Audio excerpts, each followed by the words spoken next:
Nous allons pouvoir commencer la réunion. Bonjour à toutes et à tous. Merci de nous rejoindre pour cette séance du Club du CEPI sur les conséquences des bouleversements dans le secteur énergétique entraînés par la guerre en Ukraine. Les conséquences à la fois purement énergétiques et plus macroéconomiques. Je remercie beaucoup, très sincèrement, le panel d'auteurs qui est très large et qui réunit deux institutions. D'une part, l'IFP, l'Institut français du pétrole, énergie nouvelle, et d'autre part, le CEPI, qui se sont mis à ce travail avec beaucoup de dévouement et avec la volonté de poser les termes du débat plutôt que d'apporter des réponses complexes qui laisserait complètement ouvertes les hypothèses sur lesquelles il se serait basé, les méthodologies retenues. Donc, nous allons avoir deux présentations. La première sera une présentation d'Olivier Massol, qui est professeur à l'IFP. Et la seconde sera de Lionel Rago, qui est professeur à l'Université de Nanterre et conseiller scientifique au CEPI. À la suite de ces présentations, nous aurons un échange qu'on espère très riche, auquel participeront non seulement les deux personnes qui ont présenté, mais également l'ensemble des auteurs de ce travail. Je vais terminer par un petit rappel technique. Pour intervenir dans la session de questions-réponses, il faut cliquer sur l'icône réaction et ensuite lever la main. Et à ce moment-là, avec ma collègue Evgenia, on vous donnera la parole en essayant de la partager la plus équitablement possible. D'emblée, pour vos questions, je vous invite à être très bref et très précis dans les questions que vous poserez pour qu'on ait un échange le plus dynamique possible. Voilà, sans plus attendre, je vais laisser la parole aux deux intervenants et en premier lieu à Olivier Massol qui va nous parler des aspects énergétiques, de la photographie de la situation énergétique, et ensuite Lionel nous parlera des aspects plus macroéconomiques et des stratégies. Parfait, merci beaucoup Christophe. Je vais partager mon écran puisque nous allons partager nous avons préparé quelques planches pour supporter l'analyse. Un petit instant, je vous prie. Excusez-moi. Attendez, je crois que j'ai commis une petite erreur. Voyez-vous mes plans? Non, pas encore. Attendez, petite erreur. Voilà. Est-ce que mes planches apparaissent ou pas? Non, pardonnez-moi. C'est bon? Oui. C'est bon, Olivier. Parfait, merci beaucoup. Donc, merci beaucoup Christophe pour cette introduction. Donc, effectivement, je suis Olivier Massol. Moi, je suis plutôt un spécialiste du gaz naturel. Mais dans ce travail, nous avons fait œuvre commune avec les collègues du CEPI, Carl Gricou, Valérie Mignon et Lionel Rago, et mes collègues côté IFP, Emmanuel H et Frédéric Lantz. On a essayé d'unir nos forces pour essayer d'apporter effectivement une espèce de vision un peu panoramique de la situation énergétique, à la fois avant le déclenchement de cette guerre en Ukraine, et puis dans l'idée d'esquisser quelques pistes. Alors pour ma part, moi je vais essayer de m'atteler d'abord une présentation simple du monde énergétique d'avant-guerre. Rappelez, rassurez-vous, juste les traits dominants pour avoir les ordres de grandeur en tête sur la situation énergétique mondiale et en particulier celle de l'Europe. Dans un second temps, nous évoquerons justement cette dépendance singulière qu'a l'Europe aux fournitures d'hydrocarbures russes. Puis nous évoquerons les questions, les répercussions de cette guerre en Ukraine sur les prix des hydrocarbures et notamment sur les aspects macroéconomiques. Mais cette partie-là sera traitée par Lionel. Lionel abordera enfin les pistes notamment et les solutions que l'on peut envisager pour redonner de l'indépendance énergétique à l'Union européenne. Évidemment, on attend avec impatience le débat parce que je pense que on vient aussi avec l'idée d'avoir un échange avec vous. Je pense que nous avons affaire à des sujets qui sont mouvants, qui sont au cœur de l'actualité, donc il y a matière à avoir une discussion qui soit riche. Alors, sans plus attendre, quelques éléments de partage sur le monde énergétique d'avant-guerre. Bon, on s'en doute, l'Europe, sa dotation géologique en hydrocarbures, qu'elle soit gazier ou en liquide, est extrêmement limitée. Mais on veut quand même préciser quelques éléments sur la scène énergétique. Tout d'abord, le fait que nous avons affaire à des hydrocarbures qui sont présents en abondance, que ce soit le gaz ou le pétrole. On estime les réserves à environ 50 années de production, 49 pour le gaz, je crois que c'est 54 sur le pétrole, mais on a affaire à des hydrocarbures sur lesquels il y a des réserves qui sont amples.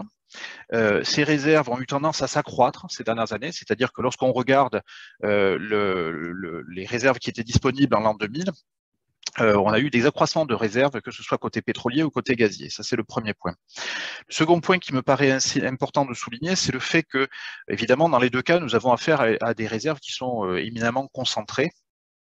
Dans le cas du pétrole, nous avons une dépendance forte, évidemment, aux pays de l'OPEP, les pays de l'OPEP qui contrôlent à peu près 70% des réserves, la Russie à peu près 6% des réserves mondiales.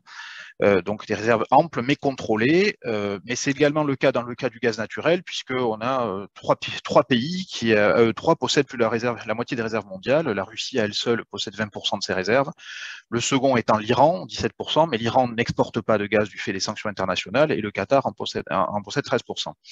Donc nous avons affaire à des hydrocarbures dont les réserves sont concentrées. Elles sont abondantes mais concentrées.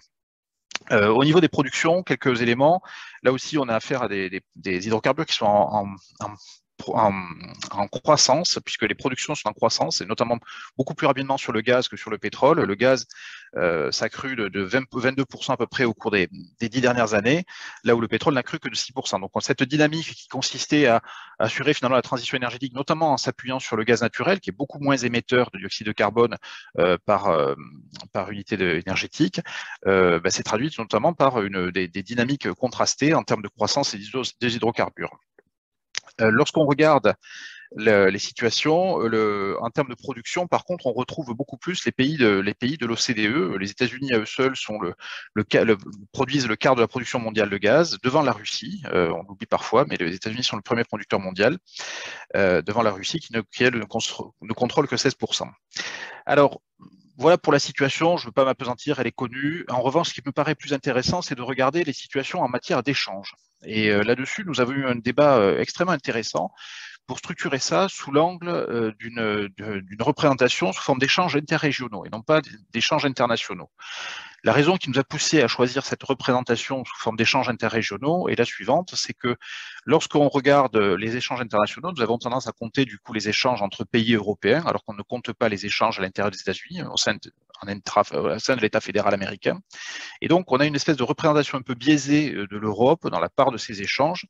Et donc, on a essayé de retraiter ça sous l'angle d'échanges interrégionaux dans lequel on va représenter les échanges entre des macro-régions, le Moyen-Orient d'un côté, l'ALENA, donc États-Unis, Canada, Mexique, l'ensemble CEI, Russie, l'Afrique, l'Amérique latine. Nous avons séparé la Chine de l'Asie pour pouvoir la faire apparaître. L'Europe dans son ensemble, et j'insiste sur ce point aussi, nous avons retenu une définition très large de l'Europe, puisque nous y incluons non seulement l'UE, la Suisse, la Norvège, ou la Serbie, mais également nous y incluons la Macédoine et la Turquie. On pourrait débattre de ce choix, on pourra sans doute en débattre, mais le choix d'inclure ou non la Turquie ne change pas massivement la représentation que l'on peut avoir sur la place de l'Europe sur l'échiquier mondial. Alors lorsqu'on prend cette définition, on a quelques éléments qui sont intéressants. Bon, évidemment, on retrouve ce qui était attendu. Dans le cas du pétrole, une suprématie forte du Moyen-Orient, ce Moyen-Orient qui a un poids majeur notamment dans le pétrole brut. Ce qui est intéressant en revanche, c'est de voir le rôle de la Russie au niveau du commerce pétrolier, tant au niveau du pétrole brut, ce pétrole représentant à peu près les 2 tiers du commerce pétrolier mondial, que du commerce de produits pétroliers essentiellement destinés à l'Europe. Ça, c'est le point important. L'essentiel des exportations de pétrole brut de la Russie, c'est à peu près 5 milliards de barils jour, 5 millions de barils jour, elles sont essentiellement destinées à l'Europe. À peu près 50%, la moitié de cette production est destinée à l'Europe. Lorsque l'on regarde la situation du point de vue gazier, avec ces diagrammes de Sankey, les éléments qui sont intéressants, c'est que lorsqu'on regarde avec une approche uniquement de commerce international, la Russie, on se dit, elle ne pèse que le quart du commerce international, mais c'est dû au fait qu'on a beaucoup d'échanges liés au transit de ce gaz russe à sein des pays européens qui ont tendance quelque part à créer des volumes et ils noient un peu le poids relatif de la Russie. Lorsqu'on fait ce retraitement en ne retenant que les échanges interrégionaux, on s'aperçoit que la Russie, en exportant 237 milliards de mètres cubes, mais elle représente quasiment le tiers, pas loin du tiers du commerce gazier international. Ce commerce s'articule entre 2 modalités, soit le commerce sous forme de gazoduc, et la Russie a eu tendance à accroître sa part dans ce commerce, notamment avec les constructions au cours de la décennie passée de fameux gazoduc Nord Stream 1. Il y a toute une littérature qui montrait justement déjà et qui aurait dû alerter quelque part, nous alerter, nous Européens, sur le changement de pouvoir de marché et de pouvoir de négociation qui s'opérait entre la Russie et les pays de transit suite à la construction de ce lien direct avec l'Allemagne. Donc c'est évidemment, lorsqu'on parle de commerce par gazoduc, on pense évidemment à la Russie, à cette relation directe qu'elle a avec ces gazoducs vers l'Europe. Fait intéressant aussi, c'est que la Russie est également devenue un exportateur de gaz naturel liquéfié. Alors historiquement, ce gaz naturel liquéfié russe était destiné plutôt à l'Asie, il s'opérait à partir notamment des îles de Sakhaline. Aujourd'hui, ce commerce gazier russe s'opère depuis notamment la péninsule de Yamal et était aussi destiné à l'Europe. Et donc l'Europe, croyant réduire sa dépendance en important du GNL russe, finalement, maintenait sa relation singulière avec la Russie. Alors, lorsqu'on a ces diagrammes de Sankey, ils ont le mérite de donner un peu les flux et de nous permettre de prendre la mesure un peu de la dépendance aux hydrocarbures russes. Il est intéressant de zoomer un petit peu plus sur la situation européenne en regardant justement comment cette dépendance a pu évoluer au cours du temps. Et c'est un graphique que je vous propose de regarder alors, sur la situation gazière qui me paraît assez éclairant. Je suis désolé pour la piètre qualité ici de la reproduction, mais je vais prendre quelques instants pour le commenter parce qu'il a le mérite de résumer de manière extrêmement compacte l'évolution de la situation gazière européenne depuis le début finalement de cette aventure des importations russes. Les importations russes, elles ont démarré avec la hausse politique décidée par Willy Brandt en 1970 et la signature des accords qui ont permis de construire cette chaîne d'approvisionnement qui passait à travers l'Ukraine, la Slovaquie et ensuite l'Autriche et ultimement la Bavière. Lorsqu'on a fait cette importation, le gaz russe représentait rien évidemment dans le bilan énergétique européen. Nous avions un bilan énergétique européen qui était essentiellement quasiment autosuffisant, assuré par les productions intra-domestiques de l'Union européenne. Au fur et à mesure de la mise en production des gisements intra-européens, on s'est aperçu que le potentiel géologique de l'UE allait plafonner, notamment à la fin de la libéralisation gazière britannique en 1996, et que ce potentiel allait être limité. Et effectivement, on assiste depuis 2004 à une dégradation très rapide, et elle est visible dans ce graphique qui représente la production domestique avec les besoins d'importation de l'Union européenne. On assiste à une dégradation très rapide de la situation d'autosuffisance européenne. Lorsqu'on est en 2004, on a encore 40% de notre approvisionnement qui est alimenté par des importations, tout le reste, les 60% restants, étant fournis par l'Union. Force est de constater que 15 ans après, on est désormais à plus de 60% approvisionné par l'extérieur, avec une demande que l'on pensait déclinante du fait des mesures notamment prises pour essayer de développer la génération électrique à base de renouvelables. On a toujours une dépendance très forte, on a du mal à descendre, à diminuer fortement notre consommation de gaz, en particulier parce que ça a été une façon pour l'Union de maintenir, de satisfaire un peu ses émissions en évitant du recours au charbon. Mais nous sommes dans une situation où nous avons une dégradation extrêmement rapide de notre autosuffisance et la Russie, un poids relatif de la Russie dans ses approvisionnements qui a eu tendance à s'accroître. Fait de facteurs multiples, le plateau et le plafonnement rapide des fournitures en provenance de l'Algérie et de la Norvège en particulier. Voilà pour ce qui est la situation gazière. Côté approvisionnement gazier de l'Europe, lorsqu'on regarde un peu plus près, donc on a une situation où clairement cette prépondérance de la Russie apparaît nettement. Lorsqu'on refait ces diagrammes de Sankey, mais en zoomant cette fois-ci sur la zone européenne, on s'aperçoit que la Russie est clairement l'acteur maître du jeu au sein de l'Union européenne. Sur les 184 milliards de mètres cubes qui sont alimentés, l'essentiel passe en gazoduc et assure l'essentiel de l'approvisionnement gazier européen. Et donc la question qui va être posée lorsque l'on va étudier la question de l'indépendance, en tout cas de l'autonomie, de la sécurité des approvisionnements gaziers européens, éventuellement dans un scénario de rupture des approvisionnements russes, consiste à évidemment rebasculer complètement nos chaînes d'approvisionnement structurées historiquement sous l'angle de gazoducs, avec une dépendance très forte aux infrastructures, vers des schémas d'approvisionnement basés sur ce GNL, qui pour l'instant, encore une fois, est essentiellement aussi un GNL, en partie un GNL qui nous vient de Russie. Alors, un point qui me paraît intéressant aussi à souligner, c'est le fait que tous les pays européens ne sont pas frappés de la même manière par cette dépendance aux approvisionnements russes. Nous savons, nous Français, nous avons des approvisionnements qui sont assez variés, qui proviennent de Russie certes, mais aussi de Norvège, via le GNL de pays autres, type Afrique comme Nigeria ou Algérie. Nous avons en revanche une situation et avec une dépendance très forte de deux pays et deux économies majeures de la zone euro, l'Allemagne et l'Italie, à ces approvisionnements russes. Et la situation est d'autant plus forte que certains de ces pays, notamment l'Allemagne, ne sont quasiment pas équipés en terminaux de réception de gaz naturel liquéfié. Donc, on avait clairement construit une stratégie d'approvisionnement sur une base de relations de confiance avec la Russie. C'est ça qui est certainement le nœud du problème aujourd'hui. Alors, la situation, quelle est-elle? Je vais passer celui-là pour aller un petit peu plus loin sur la partie électrique. Nous avons le gaz, une singularité, ce qui fait que le problème est extrêmement actuel, c'est non seulement le rôle du gaz dans l'industrie ou dans les usages thermiques, typiquement le chauffage, mais c'est aussi le fait que nous avons fait le choix collectif, en tout cas au niveau européen, quelque part certains pays ont fait le choix d'avoir une génération électrique à base de gaz naturel, et dans certains pays, une dépendance directe entre la disponibilité d'un approvisionnement gazier et la capacité à générer de l'électricité. C'est très net sur cette carte que j'ai empruntée à The Economist, dans laquelle on a le mérite de voir finalement ces petits points bleus qui illustrent la localisation des centrales thermiques à gaz dans la plaque européenne. Et nous avons effectivement certains États qui ont fait de cette mix de génération à base de gaz naturel le pivot de leur système électrique, en particulier l'Italie, où on a près de 50% de la génération électrique qui vient de ce combustible. Pays-Bas également, on dépasse les 50%, là où d'autres pays ont fait un choix beaucoup plus vertueux. Je pense typiquement à la France ou au Danemark, où on a une génération thermoélectrique à base de gaz naturel qui est quasiment inexistante, qui peut être très facilement dépassé et corrigé. Donc on a clairement cet aspect-là, c'est le fait que du fait de cette situation gazière, il y a une répercussion immédiate sur la capacité à générer l'électricité dont nous avons besoin au niveau de l'ensemble européen. Je reviens un petit peu sur la question pétrolière. Côté pétrolier également, on a une dépendance. Nous avons une dépendance très forte. La Russie, c'est environ 30% des approvisionnements pétroliers européens, en particulier en produits pétroliers. Et avec une dépendance là également assez forte. Là où le problème est peut-être un peu moins net, c'est que dans ces cas-là, les thermiques, on a moins de dépendance à l'infrastructure et aux rigidités de transport qui peuvent être celles du cas pétrolier. Voilà les points que je voulais souligner dans cette brève présentation.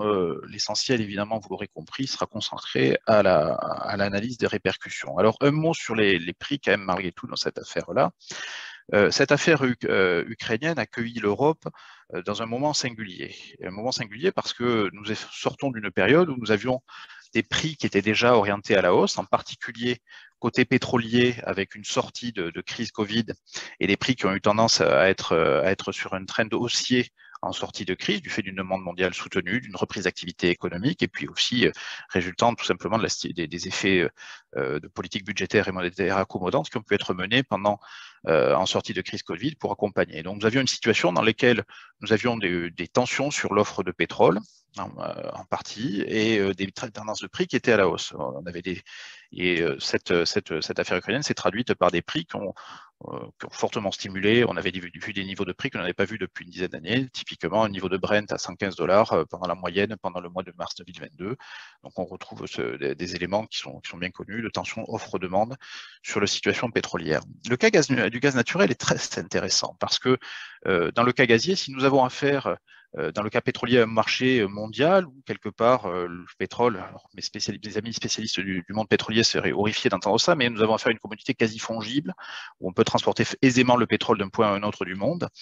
Dans le cas gazier, le fait d'avoir ces rigidités singulières au niveau de la chaîne d'approvisionnement, en particulier du fait des pipelines, font que dans les zones qui sont tendues, nous pouvons avoir des chocs sur les prix qui sont extrêmement importants et une réaction de l'offre, notamment par approvisionnement de navires supplémentaires en GNL qui met du temps à se répercuter, qui se traduisent par des niveaux de prix sur les marchés du gaz naturel inédits, totalement inédits. Je vais citer pour exemple le cas du 7 mars 2022 où on a eu des pics de prix, alors un marché qui s'était établi à 212 € du mégawattheure, mais il y avait des transactions en marché qui sont montées à 345 € du mégawattheure. Alors on perd parfois le sens de ces niveaux de prix. Alors je me suis amusé à faire une conversion en dollars par baril compte tenu de ce contenu énergétique. Ça fait le prix du gaz à 612 $ du baril, compte tenu de la parité euro-dollar ce jour-là. Donc on a affaire à des niveaux de prix qui sont inédits, sensationnels et évidemment prohibitifs pour l'économie européenne. Voilà la situation. Un point aussi à souligner, c'est que cette situation gazière, elle n'est pas apparue, de tension sur les prix gaziers, n'est pas apparue avec la guerre en Ukraine. Là aussi, la guerre en Ukraine nous a cueillis, quelque part, excusez-moi l'expression, à un moment où l'Europe, singulier, où l'Europe également connaissait des tensions sur les niveaux de prix. Ainsi, depuis plusieurs mois, l'Europe connaissait des niveaux de prix supérieurs à ceux de l'Asie. Habituellement, l'Europe jouissait de prix qui étaient inférieurs à ceux observés dans la zone asiatique. Là, depuis l'automne 2021, nous avions des niveaux de prix au niveau européen qui étaient supérieurs à cette zone asiatique, qui traduisent plusieurs éléments, la dépendance évidemment et le pouvoir de marché pouvant être exercé par des acteurs externes à l'Union européenne tels que la Russie, le fait aussi que nous avons eu des politiques de stockage parfois inefficaces, des acteurs qui ont pu jouer aussi de leur position particulière pour parfois créer de l'atrophie sur les stockages. Voilà les points que je voulais souligner en préambule. Je laisse la parole tout de suite à Lionel. Lionel, je te laisse partager les slides. Oui, merci Olivier. Effectivement, ça sera plus simple. Je voudrais juste poser une petite question de clarification. Oui. Sauf si quelque chose m'a échappé, la part du gaz dans le mix électrique allemand n'était pas sur le slide. Excusez-moi, c'est une erreur. Et donc, vu la densité de centrales gazières en Allemagne sur la carte, on imagine qu'elle est élevée, mais… Elle est élevée, elle est de l'ordre de 30%, une trentaine de pourcents. Elle est variable au cours du temps dans le cas allemand, parce qu'on a vu des changements et des bascules entre la génération à base de charbon et génération à base de gaz, beaucoup plus fortes que dans d'autres systèmes électriques. On a vu des variations très importantes au cours du temps. Je suis désolé, je n'ai pas le chiffre sous les yeux, je vais le retrouver si vous ne dérange pas le temps de la présentation de Lionel. Exactement. Mais effectivement. Suffisant. Voilà, Lionel. Alors, je partage. OK. Donc, comme Olivier vous l'a annoncé, hein, je vais développer deux points dans ma présentation.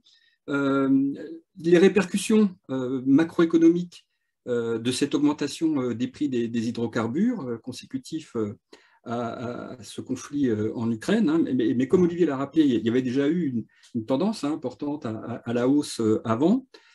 Et puis, dans un dernier point, j'évoquerai également les différentes pistes pour permettre à l'Union européenne, à l'Europe, de retrouver une certaine sécurité énergétique et mettre fin à cette dépendance aux hydrocarbures russes, ce qu'on a appelé également dans notre policy brief le fait que l'Europe est un peu piégée dans cette trappe, hein, dans une trappe à hydrocarbures russes. Et on verra trois pistes qu'on retrouve d'ailleurs dans la littérature et qui ont été développées récemment par la Commission européenne.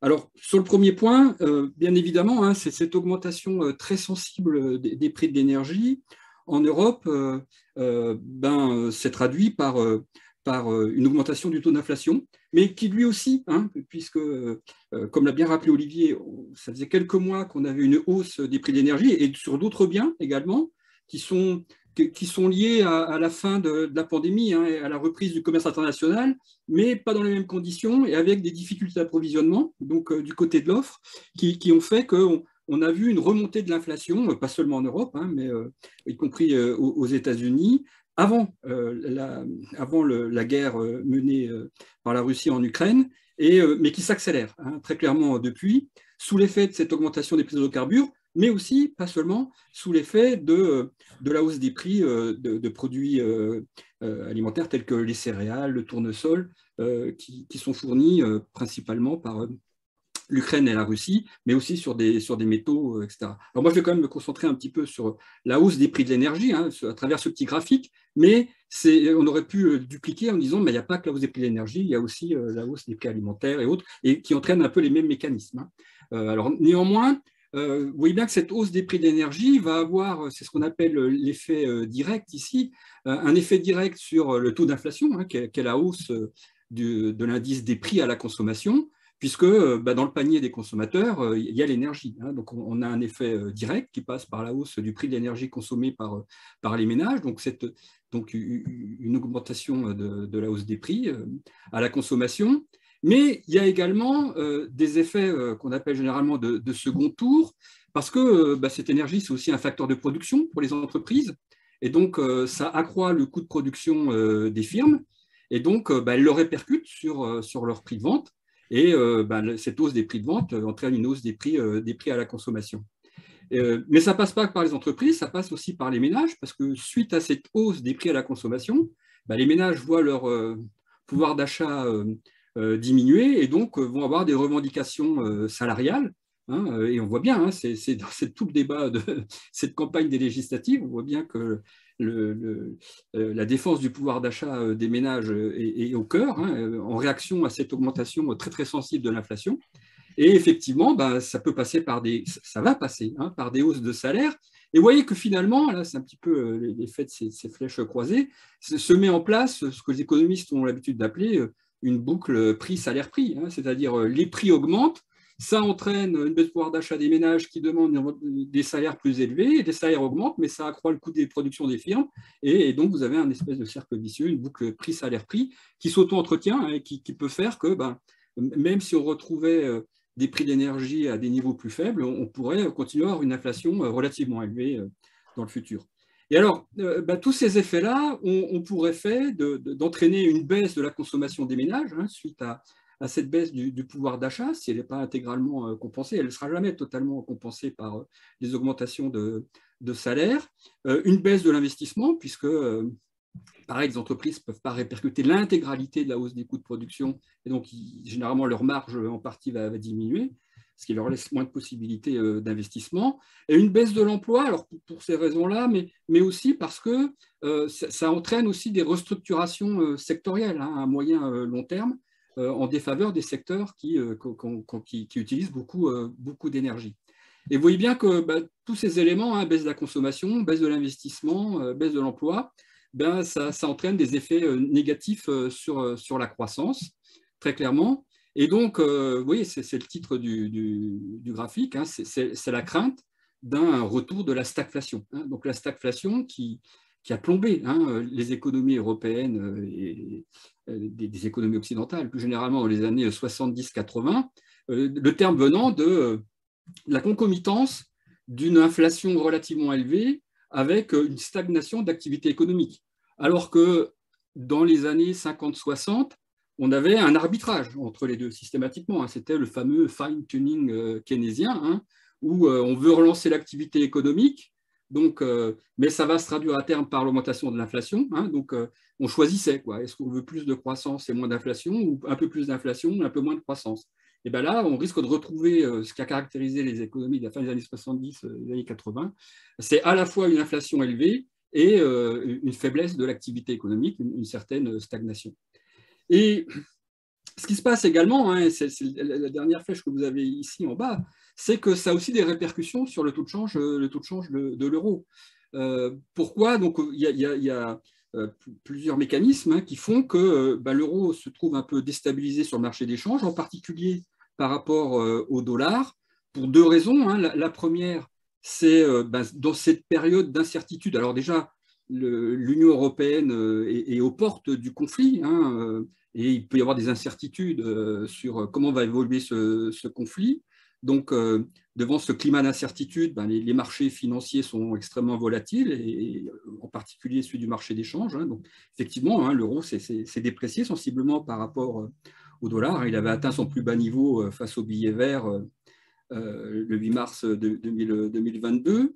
Et donc, clairement, il y a une défiance, en quelque sorte, des investisseurs internationaux à l'égard de l'euro, et lesquels se tournent vers la monnaie refuge, qui a toujours constitué le dollar.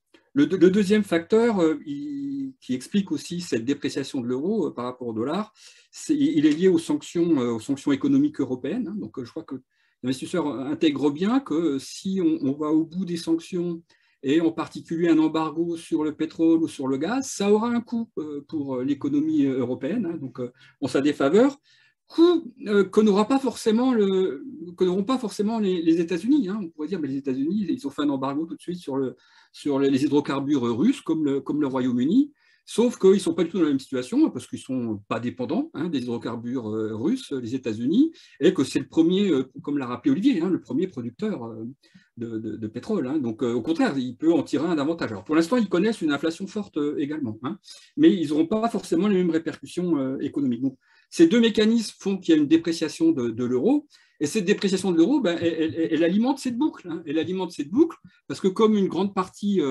de nos importations d'hydrocarbures sont tarifées en dollars et payées en dollars, eh bien, ça accroît du coup le prix de l'énergie quand on le ramène en euros, et on fait les transactions en euros entre les consommateurs et les entreprises au niveau européen.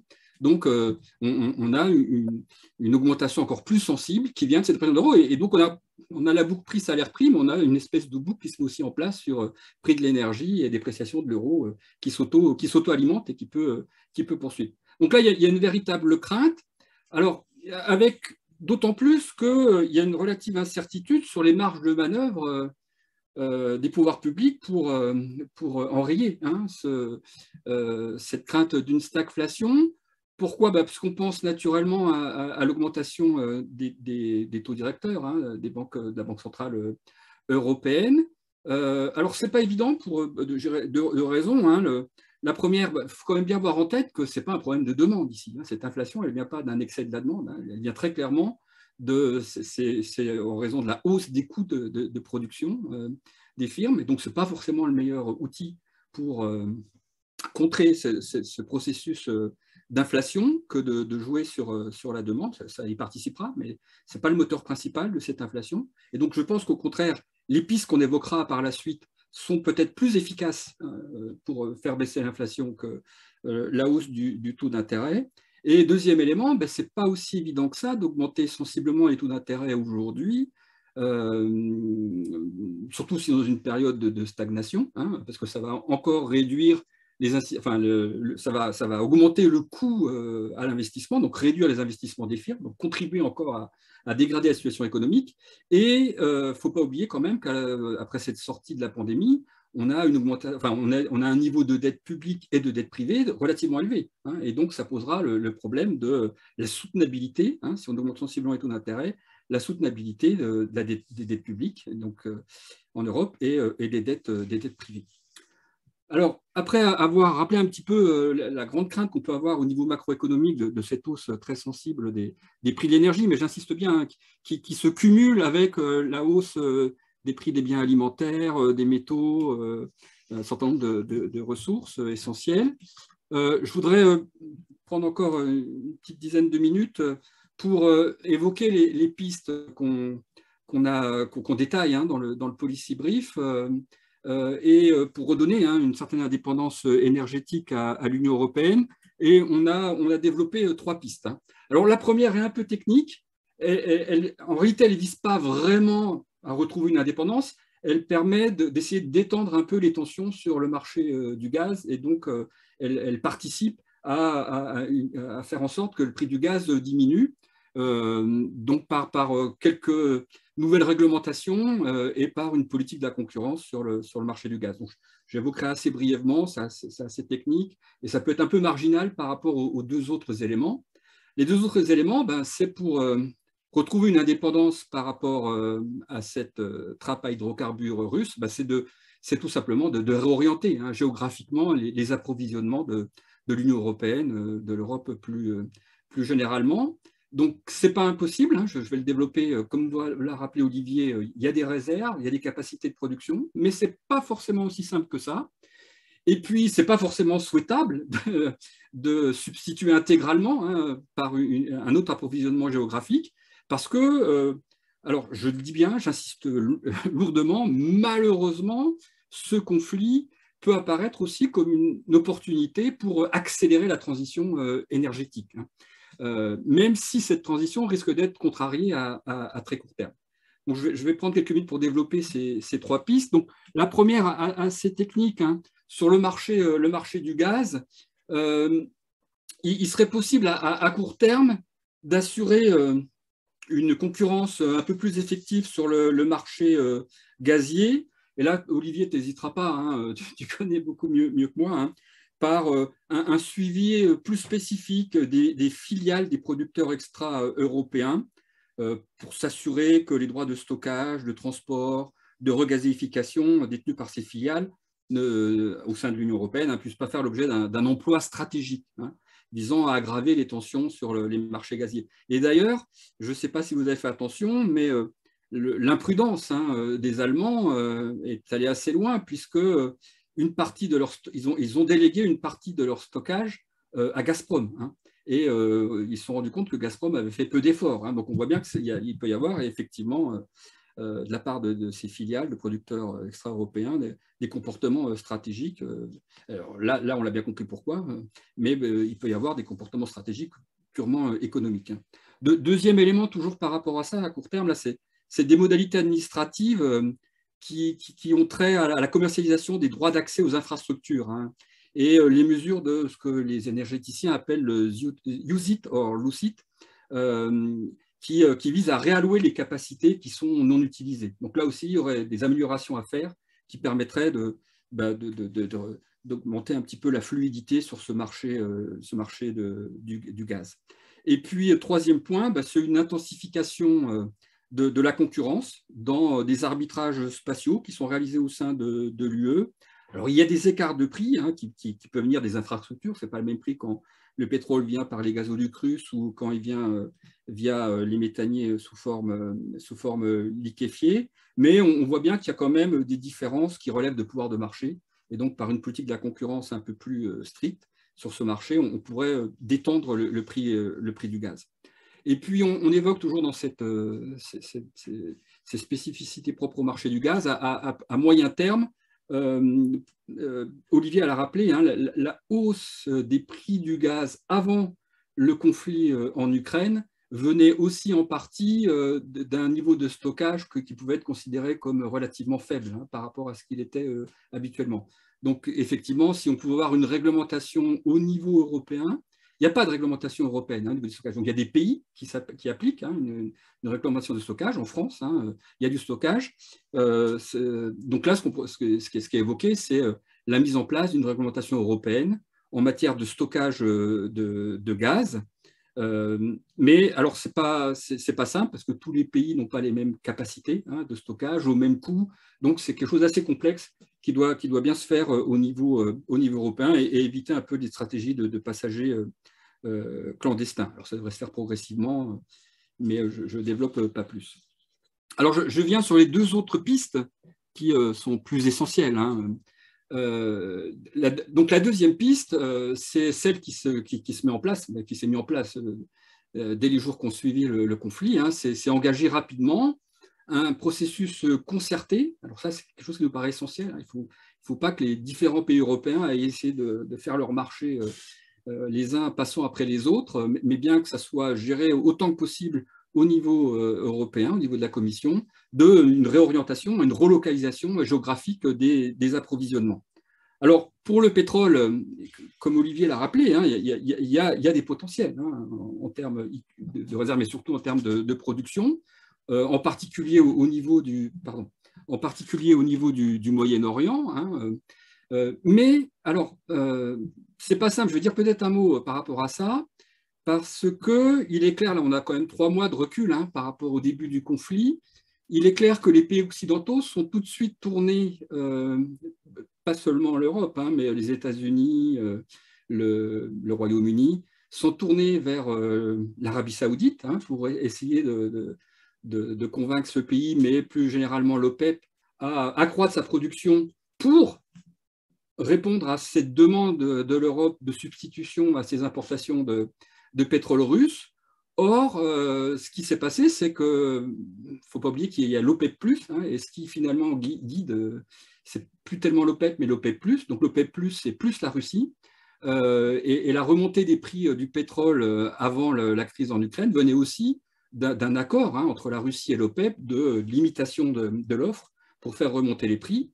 Et très clairement, hein, l'Arabie saoudite, c'est une fin de non-recevoir. Hein.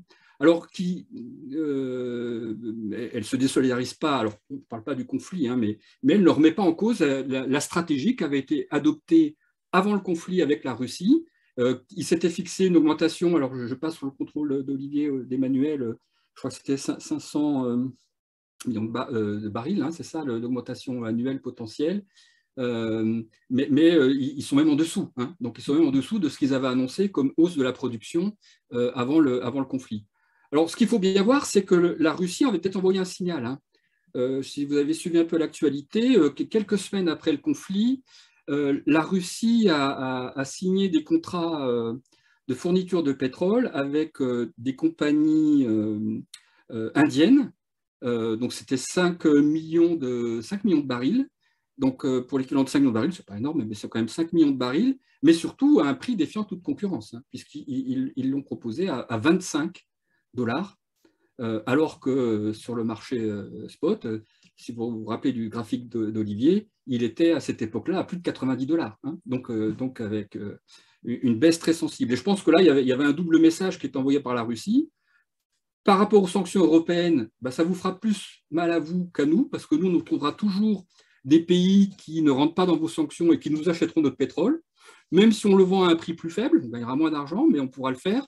Et là, Olivier et Emmanuel ont bien expliqué, à 25 $, et Frédéric Lantz, hein, qui connaît bien le marché du pétrole, à 25 $, il faut encore des bénéfices, hein, des Russes, parce que le coût d'extraction du gaz de l'Oural, du pétrole de l'Oural est relativement faible. Donc, ils faisaient encore des bénéfices. Alors, beaucoup plus faibles, mais il faut encore des bénéfices. Donc, ils expliquaient aux Européens, vous aurez plus de coûts économiques que nous, donc vous ne lancez peut-être pas dans cette surenchère des sanctions.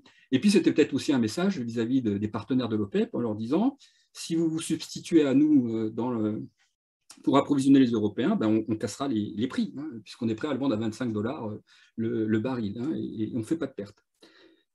Alors, les autres possibilités, donc vous voyez, Moyen-Orient, ce n'est pas aussi simple que ça. Autre possibilité, c'est toute l'offre qui peut venir hors OPEP, hein, et en particulier le pétrole non conventionnel de l'Amérique du Nord. Donc, il y a des potentialités très, très clairement. Il y a aussi des potentialités alors, sur des pays qui faisaient l'objet de sanctions avant. Hein. Donc, Olivier a parlé d'Iran pour le gaz, mais c'est aussi vrai pour le pétrole. Hein. Donc, clairement, si on s'oriente vers des négociations qui aboutissent sur le nucléaire iranien, on pourrait envisager un retour hein, de l'Iran sur le plus important sur le marché. Et vous avez vu que même les Américains se sont déplacés au Venezuela hein, pour envisager éventuellement des achats de pétrole. Alors, donc, il y a des potentialités, ce n'est pas aussi simple que ça, comme je viens de l'évoquer. J'ai parlé de la réaction de la Russie. Mais ce qu'il faut bien voir, c'est que cette réallocation géographique, elle aura aussi des impacts à la hausse sur les prix. Hein. Elle aura des impacts à la hausse sur les prix parce qu'il viendra de plus loin, donc il y aura des coûts de transport plus élevés, ce pétrole. Et puis surtout, une des caractéristiques du pétrole russe, pétrole Oural, c'est qu'en termes de raffinerie, il est moins lourd hein, que les autres. Donc, ça demande moins de coûts de raffinage. Et si on basculait vers, par exemple, on se faisait alimenter par du pétrole vénézuélien qui est beaucoup plus lourd, ça nécessiterait des investissements dans les raffineries en Europe assez important, assez coûteux. C'est un des arguments évoqués par la Hongrie, en disant, mais ce n'est pas seulement un problème de réallocation, c'est que ça entraînerait des investissements pour nous qui feraient que le prix à la pompe serait beaucoup trop élevé. Alors, sur le gaz, pareil, il y a des possibilités de réallocation, réorientation géographique, en passant par le GNL principalement. Il y a des opportunités via le gazoduc par rapport à l'Afrique du Nord, le Maghreb, donc via l'Algérie, la Libye. Il y a la potentialité d'un nouveau gazoduc qui relierait l'Europe au gisement de la Caspienne et du Moyen-Orient via la Turquie. Il y avait eu un vieux projet qui s'appelait Nabucco, qui cherchait à faire ça, mais on avait trouvé à l'époque que c'était trop coûteux et qu'on n'avait pas trop l'intérêt. C'est dommage qu'il n'a pas été mis en place à ce moment-là. Et les autres possibilités, c'est essentiellement à travers le gaz naturel liquéfié, donc qui pourrait venir d'Amérique du Nord, du Moyen-Orient, en particulier du Qatar. Olivier l'a rappelé, qui est un acteur important sur le gaz et le GNL. Alors, il faut faire attention aussi, là, quand on réoriente vers le Moyen-Orient, et pour le pétrole et pour le gaz, il ne faudrait pas qu'on bascule d'une dépendance vis-à-vis de la Russie à une dépendance vis-à-vis du détroit d'Ormuz. C'est quand même une région instable politiquement, et si on a une zone de tension et de conflit fort, et que ce détroit d'Ormuz devient trop dangereux pour laisser passer les méthaniers ou les pétroliers, ça poserait d'énormes problèmes également pour l'Europe. Donc, il faut faire un petit peu attention à ça. Alors, il y a d'autres cibles sur ce gaz naturel liquéfié, en particulier des gisements de gaz qui ont été découverts en Méditerranée orientale, Chypre, Israël, le Liban. Il y a de nombreux projets GNL qui sont étudiés actuellement en Afrique, en particulier au Mozambique, en Mauritanie, au Cameroun, en Tanzanie et à Djibouti. Il y a aussi des potentialités en Amérique latine. Et donc, vous voyez qu'il y a aussi des possibilités qui sont offertes pour diversifier notre approvisionnement. Alors, comme pour le pétrole, ça aura aussi un coût, parce que c'est clair que c'est plus coûteux de faire venir le GNL d'Amérique du Sud ou même d'Afrique que par gazoduc de Russie, parce que, comme l'a rappelé Olivier, quand c'est du GNL, il faut des terminaux qui vont le liquéfier au départ, des méthaniers qui le transportent et des terminaux dans les ports d'accueil qui le regazéifient. Donc, c'est beaucoup plus coûteux. Alors, donc très clairement, il y a des potentialités, elles ne sont pas aussi simples que ça, elles se traduiront mécaniquement à nouveau par des impacts à la hausse des prix, que ce soit pour le pétrole ou le gaz.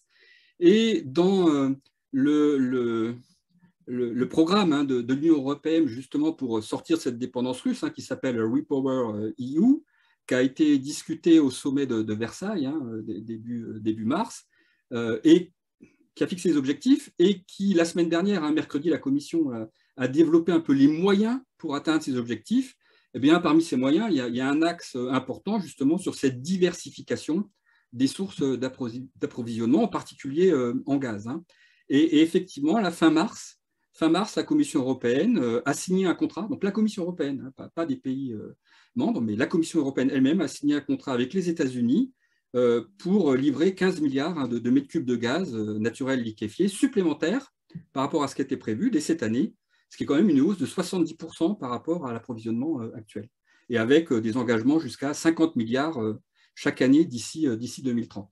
Donc ça aussi, c'est un point important, c'est qu'il faut vraiment qu'il y ait une politique européenne et qu'il soit peut-être managée par la Commission, comme ça a été le cas pour la pandémie, pour l'achat des vaccins, plutôt que de laisser chaque pays membre aller faire son marché dans son coin.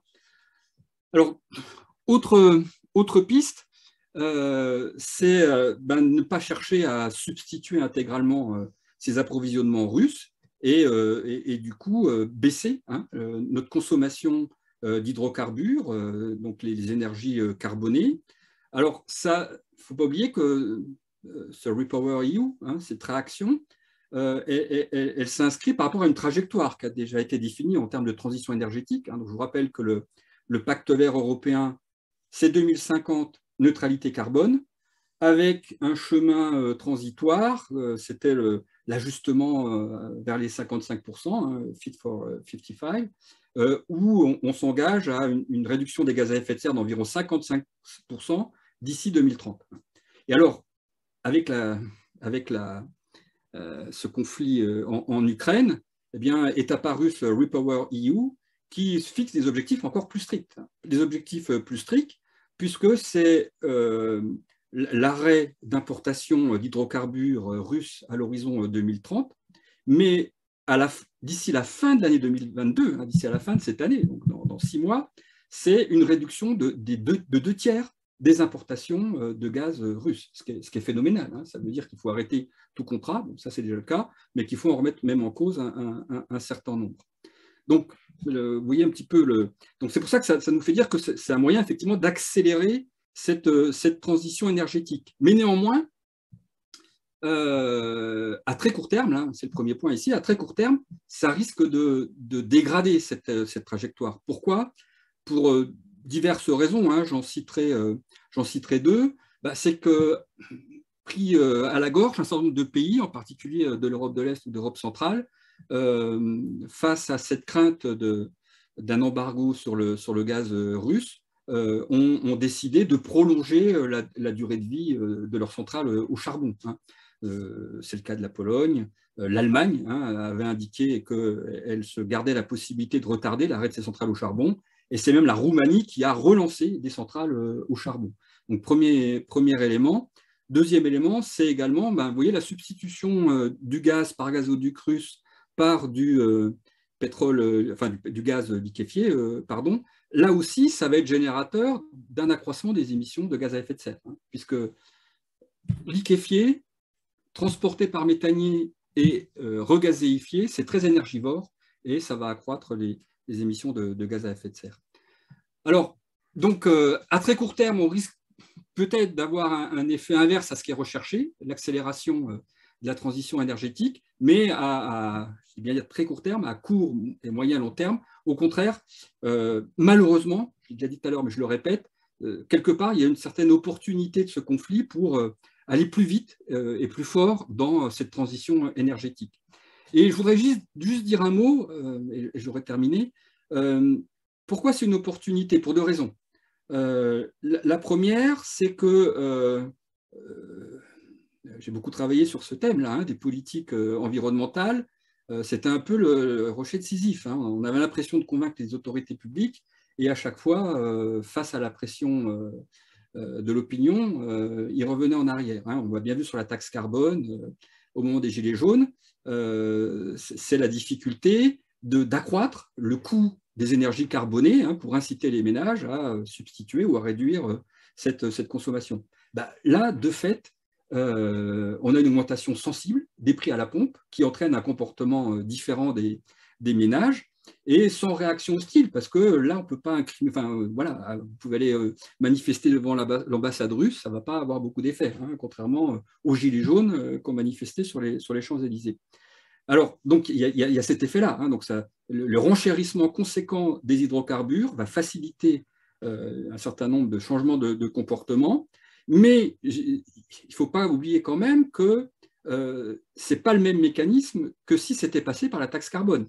En termes de changement de comportement, oui, c'est le même mécanisme, incitatif, c'est le même mécanisme, mais si ça s'était passé par la taxe carbone, cette augmentation, ce coût supplémentaire à la pompe, il serait venu dans les caisses des États européens qui pourraient l'utiliser pour leur investissement dans les énergies propres et pour alléger, pour réduire l'impact que ça a sur le pouvoir d'achat des ménages. Là, cette augmentation du coût, elle va dans les caisses des pays exportateurs d'hydrocarbures. Alors, ça, première opportunité, hein, cette hausse des prix de l'hydrocarbure. Puis, deuxième opportunité, c'est qu'effectivement, il n'y a plus seulement les gains en termes de réduction du changement climatique à terme, c'est des gains immédiats en termes de sécurité énergétique et en termes d'indépendance vis-à-vis de la Russie. Et Christophe, j'ai terminé. Donc, deux possibilités dans cette accélération de la transition énergétique. Hein.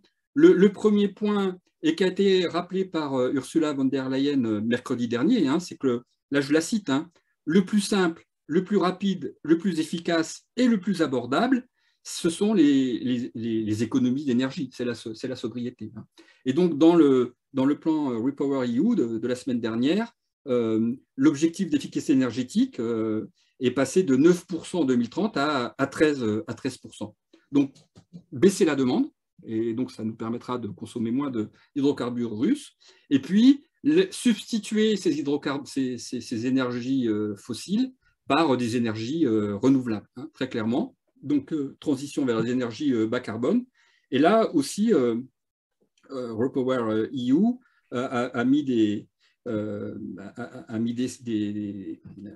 donné des jalons pour y arriver. Alors, typiquement, sur les énergies renouvelables, elle propose qu'elle passe de 40 à 45% du mix énergétique en 2030. C'est quand même l'équivalent de 100 EPR au niveau européen, donc ce n'est pas négligeable du tout. Et puis, rendre obligatoire la pose de panneaux photovoltaïques sur les toits pour les nouveaux bâtiments commerciaux et publics à partir de 2025, donc c'est après-demain, et pour les nouveaux bâtiments résidentiels à partir de 2029. Autre élément important, pour faciliter le développement des parcs éoliens, ils souhaitent que les dossiers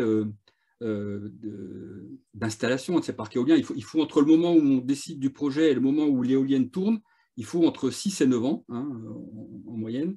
Et donc là, Ursula von der Leyen souhaite que le délai soit d'1 an maximum, pour vraiment accroître et faciliter le développement du parc éolien.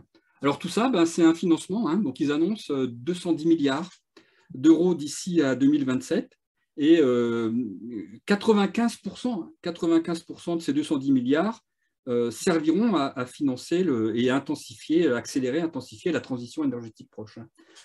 Les 5% qui restent, c'est 10 milliards pour les infrastructures, pour le développement du GNL, comme on l'a évoqué avec Olivier, donc pour la substitution il y a la localisation, et c'est 2 milliards pour les infrastructures en pétrole. Donc on voit bien que le paquet, le paquet, ces 210 milliards, c'est dans l'accélération du développement des énergies renouvelables.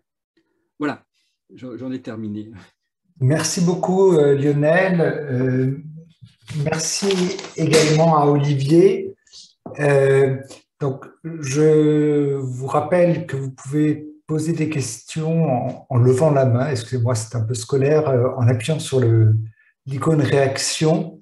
Certaines remarques ont été faites à travers le chat, mais on va essayer d'avoir le plus d'interactivité possible. Moi, pour lancer la conversation, j'en aurai deux. La première, c'est que il y a un débat qui avait émergé dès l'invasion et qui s'est développé ces dernières semaines sur embargo versus taxe sur les hydrocarbures russes. Je me souviens que quelques jours après le déclenchement de l'invasion, Ricardo Haussmann avait publié un article en disant que une taxe aurait pour effet d'extraire la rente pétrolière ou gazière russe sans pour autant avoir d'effet sur les prix, puisqu'il y aurait un ajustement global. Et il suggérait, lui, des taxes très élevées, estimant que les coûts de production en Oural, alors dans le chat, il y a des débats sur les coûts de production russes, mais que les coûts de production en Oural, au moins du pétrole, étaient vraiment très faibles. Donc ça c'est la première question. Qu'est-ce que vous en pensez? Est-ce que c'est faisable, efficace? Et la seconde, alors je m'aventure sur des terrains que je connais encore moins, mais bon, il y a un fort développement des exportations d'hydrocarbures des États-Unis vers l'Europe. On sait que la production d'hydrocarbures américaine a été très fortement relancée par les technologies non conventionnelles. Donc, est-ce qu'on peut en conclure que l'Europe importe du gaz et du pétrole non conventionnel des États-Unis, et quid de l'utilisation de ces technologies en Europe, vis-à-vis desquelles il y a eu une très forte réticence jusqu'à présent. Donc peut-être Olivier d'abord. Oui, alors sur le débat de taxe ou embargo, il est extrêmement intéressant et actuel, effectivement, vous l'avez souligné. Il me paraît y avoir deux éléments et peut-être des réponses qui sont différentes selon les types d'énergie. Si on prend le cas pétrolier, une taxe, effectivement, on se doute que ça sera une façon de stimuler l'arrivée en Europe de pétrole qui sont non issus de Russie. Et c'est une façon de capter effectivement le surplus pétrolier, la rente pétrolière de la Russie et de la récupérer. Dans le cas gazier, néanmoins, on a une question très présente, et notamment dans des pays qui sont fortement exposés à la génération thermoélectrique, on parlait de l'Italie en particulier, c'est le fait que une rupture d'approvisionnement russe, c'est éventuellement le risque d'avoir les lumières qui s'éteignent. Et donc, on sent aussi qu'il y a une forte réticence dans les pays concernés à la mise en place d'une mesure coercitive forte de ce type-là, qui pourrait, entre guillemets, être le prétexte à entre guillemets, jouer de la vanne de manière plus fermer les vannes de manière plus brutale que ça. Parce que pour l'instant, vous avez des pays type l'Allemagne, il y a des projets d'installation de terminaux GNL, il y en a 7 qui sont actuellement sur la table, mais ils ne sont pas encore opérationnels, connectés au réseau. Et donc, vous avez clairement une rupture de ces approvisionnements qui peut se traduire par des problèmes sur l'électricité. Donc c'est là où j'apporterai une nuance sur cet aspect-là. La deuxième partie de la question que vous évoquiez, les questions de gaz non conventionnel, bon, le cas français, on n'y reviendra pas, la question est tranchée. Il y a eu des essais en Europe, il y a eu un essai notamment en Pologne et au Royaume-Uni. En Pologne, au Royaume-Uni, on a arrêté pour des questions de sismicité, et en Pologne, pour des questions de géologie qui étaient non adaptées, c'est-à-dire que les productivités des puits polonais n'étaient pas au niveau de ceux que l'on observait dans les bassins de gisement de gaz de schiste américains en particulier. Maintenant, la profitabilité de ces opérations a été évaluée sur la base des prix qui prévalaient sur le marché gazier européen en 2010, qui n'est pas du tout le niveau auquel nous avons actuellement. Donc actuellement, la question est reposée, et on sait que l'opérateur polonais, la PNIG, qui est le grand opérateur polonais du secteur gazier, est en train d'activement réactiver cette filière du gaz de schiste polonais. Il y a des questions de structuration industrielle, on n'a pas non plus toute l'industrie parapétrolière américaine qui existe aux Texas ou en Pennsylvanie, qui a fortement permis l'essor de ces gaz de schiste, n'est pas nécessairement existante en Pologne. Ça peut s'équiper, mais les rigidités sont très importantes et on ne voit pas ça comme étant une solution qui est de nature à nous permettre soudainement de substituer 160 milliards de mètres cubes qui sont les fournitures russes à l'UE. Donc ça fera sans doute une partie de la solution, en tout cas pour les États avec lesquels ils sont confortables avec la question de l'extraction des gaz de schiste, attendre de cette situation le retour à l'autarcie ou la situation d'un monde gazier prépondéramment alimenté par les ressources internes de l'Union européenne est sans doute une illusion.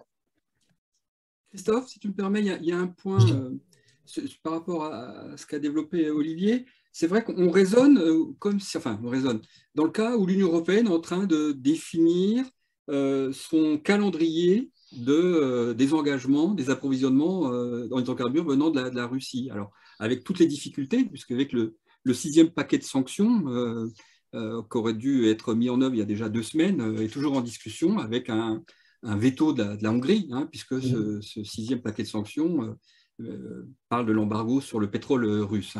Mais on raisonne là, dans ce que j'ai développé d'ailleurs, sur les pistes, comme si elle était maître finalement de son calendrier. Il ne faut pas oublier quand même que la tendance va dans les deux sens, c'est que c'est la Russie elle-même qui pourrait très bien, à un moment ou à un autre, couper le gaz. Alors, elle l'a montré, elle l'a fait sur quelques pays. Je vous rappelle que le 27 avril, elle a coupé le gaz à la Pologne et à la Bulgarie. Et elle l'a fait la semaine dernière à la Finlande, pour à la fois les exploitations d'électricité et de gaz. Alors, ça reste des sommes qui sont relativement modiques pour la Russie, mais elle montre bien qu'elle peut très bien aussi, elle, pas attendre notre calendrier, notre embargo, et qu'elle pourrait d'elle-même couper le gaz. Et c'est ce qu'Olivier a rappelé en disant la peur de la lumière qui s'éteint. Donc, et on peut aussi imaginer un scénario dans lequel il y aurait des actions militaires russes à ce point inacceptables qu'il y aurait une réaction encore plus forte des Européens. Oui. Alors, d'où une autre question qui est celle de l'organisation du rationnement. Est-ce que ce rationnement est envisageable, possible, prévu, géré? Alors, je vais prendre la question. Dans tous les pays européens, je pense qu'on se pose la question, quand on discute avec les opérateurs, notamment si on prend la question électrique, les opérateurs de réseau électrique, c'est clair qu'ils sont dans la question de savoir comment gérer au mieux la situation où on aurait des tensions très fortes sur le système électrique. Alors des situations où on peut éventuellement atténuer les besoins de ce rationnement n'ont pas toutes été explorés. Il en existe. Lionel a très justement mentionné tout à l'heure le rôle de la demande, la modération de la demande. Il y a des méthodes pour essayer d'atténuer un peu les choses. Je vais donner un exemple très concret. La plupart des ménages français qui sont équipés avec de l'eau chaude sanitaire ont des systèmes dans lesquels il est possible d'avoir un déclenchement de ce système de chauffage chaude sanitaire pendant la nuit, avec les fameux tarifs jour-nuit qui existaient en France. On a vu ces dernières années une érosion des ménages qui souscrivaient à ces tarifs jour-nuit, parce qu'ils s'apercevaient que le surcoût annuel ne valait pas l'économie finalement qu'ils réalisaient sur leur facture. Pourtant, au niveau sociétal, si l'ensemble des ménages français optent pour ce type de système, c'est autant de kilowattheures non consommés pendant les périodes de pic qui sont justement les périodes où on a besoin de la génération thermoélectrique à base de gaz naturel. Et donc, il y a des solutions de ce type-là, qui peuvent être de type un peu, entre guillemets, inciter à pousser à l'adoption, qui peuvent permettre d'atténuer légèrement la situation critique du rationnement, ça c'est clair. Des méthodes existaient, il y avait en France pendant longtemps des industriels qui étaient équipés de systèmes permettant, au niveau du gaz naturel, cette fois-ci, de passer d'une forme d'énergie à l'autre, avec des systèmes de brûleurs qui permettaient de basculer d'un système à fuel à base des systèmes de gaz naturel. Ces systèmes étaient existants dans les années 80 et avaient été développés notamment suite aux problèmes que l'on avait eu avec l'Algérie, des renégociations assez âpres avec les gouvernements algériens du début des années 80, avec des ruptures d'approvisionnement partielles des livraisons de GNL. Ces systèmes avaient été en partie abandonnés parce que, évidemment, le pétrole, il faut maintenir des cuves, il faut maintenir des stocks, il faut maintenir des doubles brûleurs. Ces systèmes sont également plus émetteurs de CO2, mais là aussi, c'est des systèmes qui peuvent permettre d'atténuer légèrement les chocs et d'éviter la pénurie et les coupures tournantes. On sait qu'il y a eu un recensement qui a été effectué dans les dernières semaines pour identifier justement ceux des industriels qui étaient encore équipés de ces systèmes-là et pourraient permettre éventuellement d'atténuer les éléments. Moi, je n'ai pas vu de chiffrage précis à l'heure actuelle, mais je demande à voir sur justement ces potentiels de substitution interénergétique à très court terme, mobilisables dans le secteur industriel, en particulier dans les grands pays de l'UE, Allemagne, France et Italie, qui sont c'est là où on peut avoir une grande industrie qui peut être très rapidement concernée par ces aspects-là. Je pense aussi Pays-Bas, évidemment.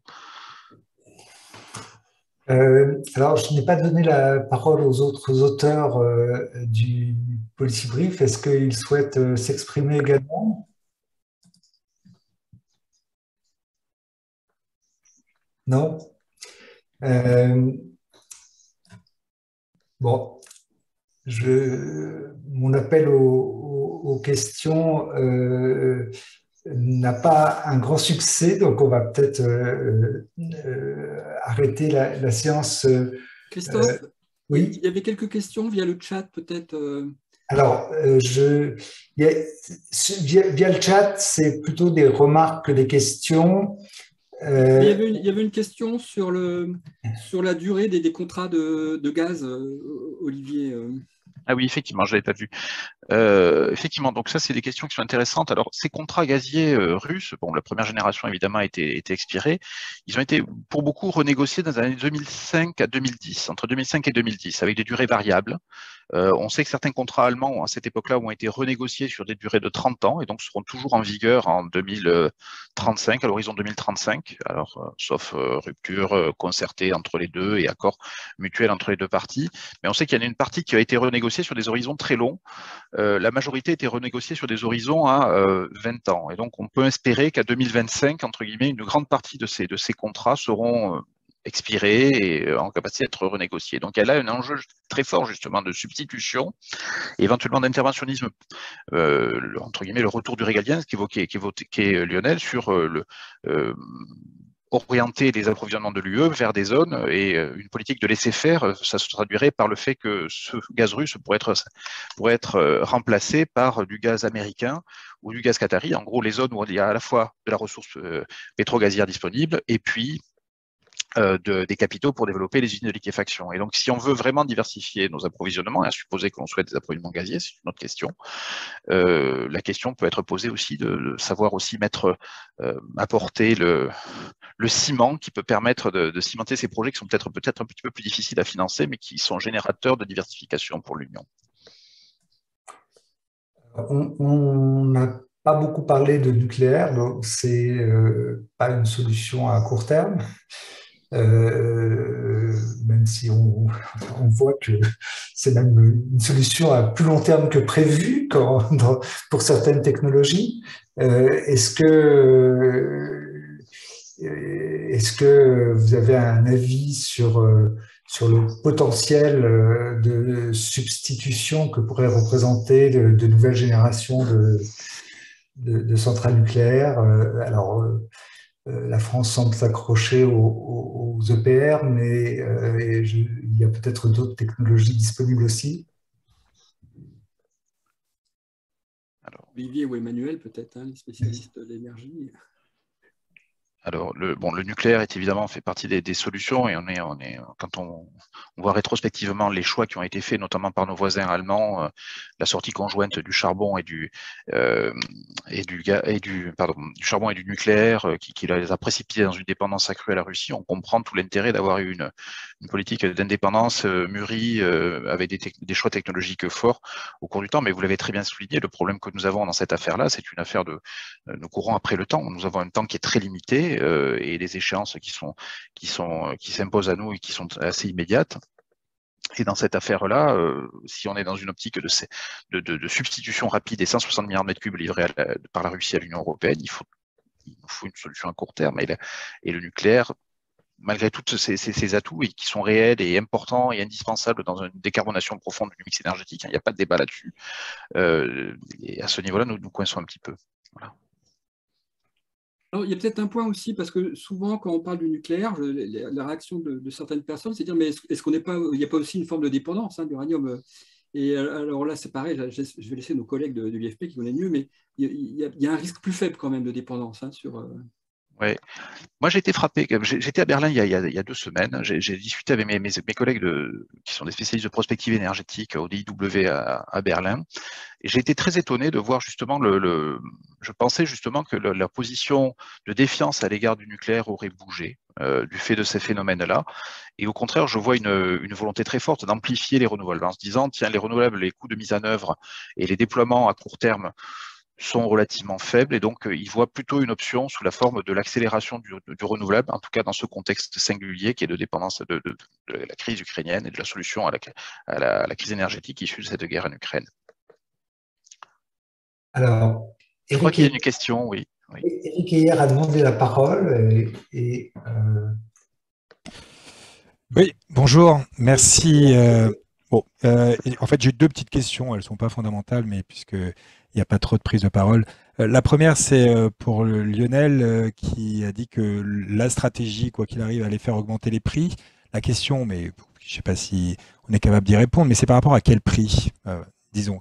Est-ce qu'aujourd'hui, le prix d'aujourd'hui, c'est le bon prix? Est-ce qu'aujourd'hui, 100 $, le mégawattheure, c'est le bon prix du gaz, ou est-ce que c'est par rapport, donc c'est une augmentation par rapport à 100, ou est-ce que c'est une augmentation par rapport à 20, qui était le prix avant la crise? Enfin, donc et c'est un peu pareil pour le pétrole. Donc quand on dit que ça va augmenter, en fait, c'est par rapport à quelle situation? Et est-ce que vous pensez qu'aujourd'hui la situation est une situation normale ou pas? Ça, c'était la première. Et la deuxième, c'était sur les rationnements. J'ai l'impression qu'aujourd'hui, les discussions sont plutôt sur des rationnements sur des prix non linéaires. Enfin, qu'est-ce que vous en pensez de cette stratégie de rationnement en mettant une quantité à un prix normal et puis d'augmenter le prix? Est-ce que vous pensez que ça, c'est une stratégie qui pourrait être efficace pour pallier assez rapidement ce problème de pénurie potentielle? Alors, je vais répondre sur le premier point. Hein. Effectivement, c'est une très bonne remarque, Eric, merci. J'aurais peut-être pas dû parler de prix, mais du coût de fourniture. Hein. quand j'évoquais le basculement du gazoduc russe vers le GNL, ça entraîne des coûts de transport plus élevés, de liquéfaction, de regasification, donc forcément un impact sur le prix. Mais effectivement, pas par rapport au prix de marché spot. Ça, je ne pourrais pas te dire hein, précisément, concrètement, comment ça va se traduire précisément. Hein. Mais c'est clair que ça a un coût de production-livraison qui est plus élevé. Et sur le deuxième point, alors peut-être Olivier, non Oui, alors l'idée est intéressante. L'idée du prix du non-linéaire, si j'ai bien compris, hein, Eric, faut me corriger, c'est l'idée de dire finalement qu'il y a un volume initial accordé à chaque ménage ou chaque unité de consommation qui serait proposé à un prix qui correspond globalement au prix tarif régulé qu'on a pu connaître, et éventuellement au-delà d'un certain volume, finalement faire supporter aux consommateurs qui génèrent les volumes, qui génèrent ces consommations importantes et qui sont socialement évidemment préjudiciables en termes de formation des prix, le coût marginal de ces approvisionnements. Bon, moi j'y vois un aspect intéressant pour stimuler effectivement de la réaction à court terme. Là où c'est toujours un peu délicat, c'est on se doute bien qu'il y a des effets sociaux qui sont associés à ça. Les ménages équipés de passoires thermiques sont typiquement ceux qui sont susceptibles de rentrer dans cette tranche où ils vont se retrouver avec des coûts marginaux importants. Donc il y a tout un appareillage sans doute redistributif à mettre en place associé à ça qui me paraît intéressant. En tout cas, je trouve intéressant l'idée d'utiliser le signal prix. Ça demande d'être étudié méthodiquement, notamment les questions de redistribution qui sont associées. Je suis désolé, je n'ai pas encore travaillé sur la question. Je ne peux pas vous apporter des éléments très tangibles, mais moi je trouve l'idée en tout cas intéressante et elle mérite d'être travaillée. Peut-être vous y travaillez d'ailleurs, non, au sein de l'OFCE, non? On y réfléchit.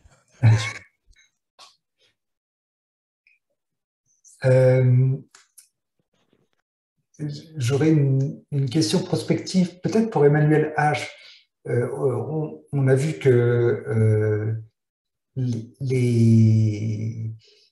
un certain nombre de pays avaient fait des paris déraisonnables sur un fournisseur d'hydrocarbures. Est-ce que dans le cas des équipements, enfin des batteries, des moteurs électriques qui sont quand même pensés pour remplacer massivement le parc thermique, il n'y aurait pas des situations similaires qui pourraient se présenter compte tenu de la concentration de la fourniture d'un certain nombre d'éléments, notamment de base, dans certains pays. Oui, vous pensez par exemple à tous les métaux qui rentrent dans les technologies batteries ou dans les technologies ENR. Oui, et j'ai presque envie de vous dire, on le ressent déjà, hein, tout simplement parce que la Russie n'est pas qu'une productrice d'hydrocarbures, c'est aussi une productrice de métaux, un exportateur très important, notamment de nickel, hein, qui fait partie des matériaux des batteries. Et on a observé d'ailleurs sur le seul marché du nickel une augmentation assez phénoménale au mois de mars sur ce produit. Le marché a d'ailleurs été arrêté, et il a arrêté d'être coté pendant quelques jours, tout simplement parce qu'il y avait des phénomènes de spéculation. Et j'ai presque envie de vous dire que oui, sur l'ensemble des marchés de première, donc qui vont entrer dans les technologies bas carbone, on risque d'avoir ce type de comportement. Certains seront sûrement plus ciblés que d'autres, hein, parce que par exemple le marché du lithium, il est assez bien réparti au niveau mondial, donc on n'a pas une source majeure. Enfin, la source majeure à l'heure actuelle, c'est l'Australie. Donc, sauf à imaginer des scénarios prospectifs assez catastrophiques sur ce pays, on n'a pas ou peu de risques d'approvisionnement, mais on peut penser notamment à tous les platinoïdes, hein, qui sont concentrés en gros dans deux pays, hein, l'Afrique du Sud et puis la Russie. On peut penser au nickel, bien évidemment. On peut penser à d'autres métaux, et là peut-être à un stade pas uniquement du minerai, mais en termes de raffinage, avec notamment la prégnance de la Chine, hein, sur les chaînes de valeur, qui raffinent plus de 50% de l'ensemble des métaux. Donc quelque part, j'ai presque envie de dire que le réveil douloureux que nous vivons à l'heure actuelle sur le marché des hydrocarbures, c'est presque un signal faible de ce que nous pourrions vivre dans une dizaine d'années sur l'ensemble des marchés de matières premières. Peut-être que 10 ans seront suffisants pour anticiper et ne pas recommettre les mêmes erreurs que celles qui ont été commises dans le passé. il y avait une question juridique dans le chat sur la capacité de rupture des contrats d'approvisionnement. Est-ce que ces contrats peuvent être remis en cause légitimement par la situation de guerre, ou est-ce que on engage sa responsabilité juridique en le faisant? C'est une bonne question. Malheureusement, moi, j'ai pas eu accès à tous les contrats européens. Les seuls qui ont pu y avoir accès, ce ont été lors de l'enquête sectorielle qui a été menée par la DG Concurrence en 2006, où elle a réussi à obtenir, la commission a réussi à obtenir l'intégralité des contrats qui étaient alors en place entre les acteurs. Alors le problème, c'est qu'entre-temps, on sait qu'il y a eu ces renégociations de contrats, pour certaines, notamment avec des clauses d'indexation sur les prix de marché européens, et notamment avec ces questions de rupture.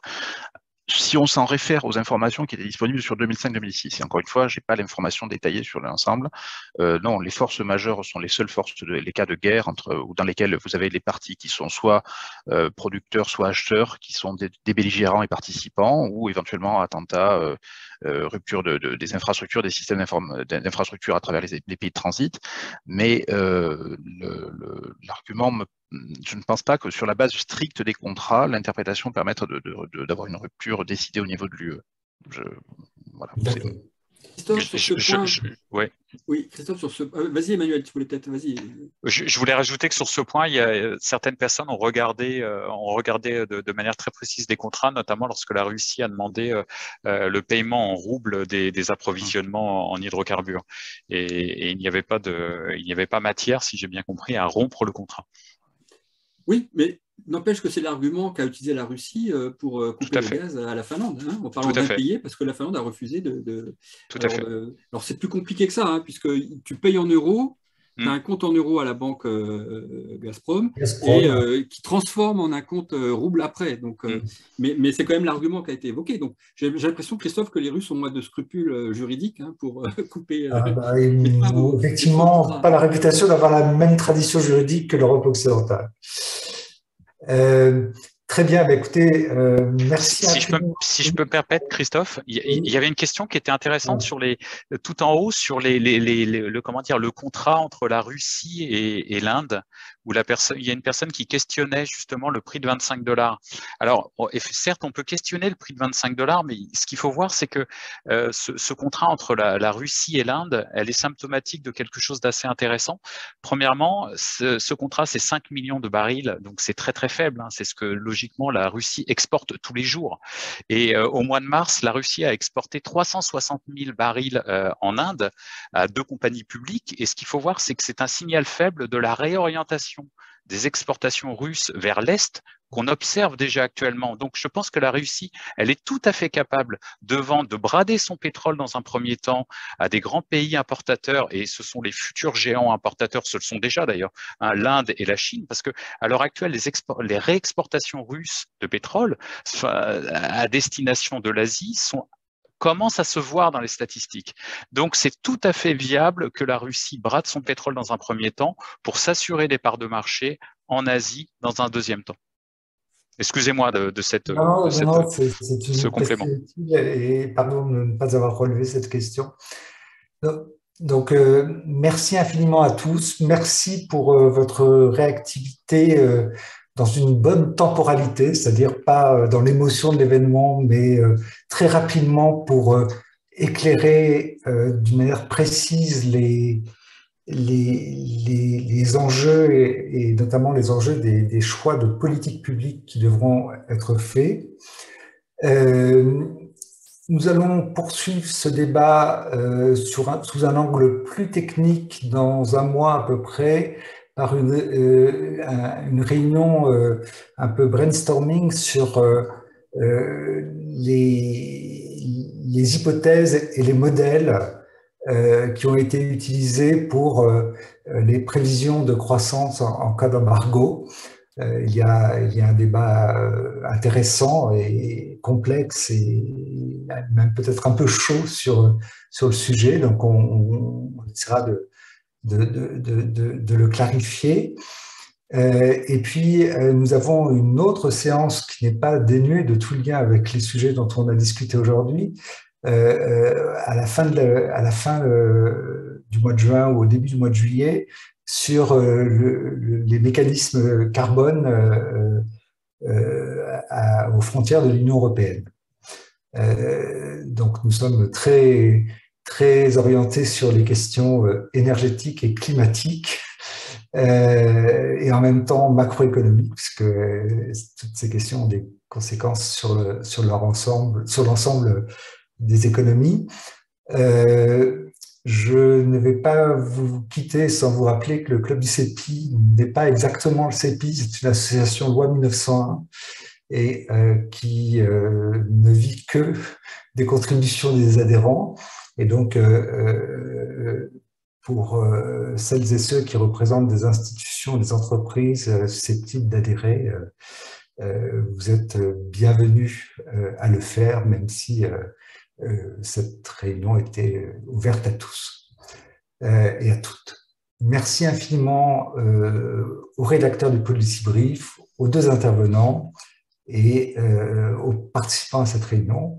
Et donc, on vous enverra une invitation pour les réunions dont je vous ai parlé très prochainement. Merci, au revoir. Merci infiniment. Au revoir.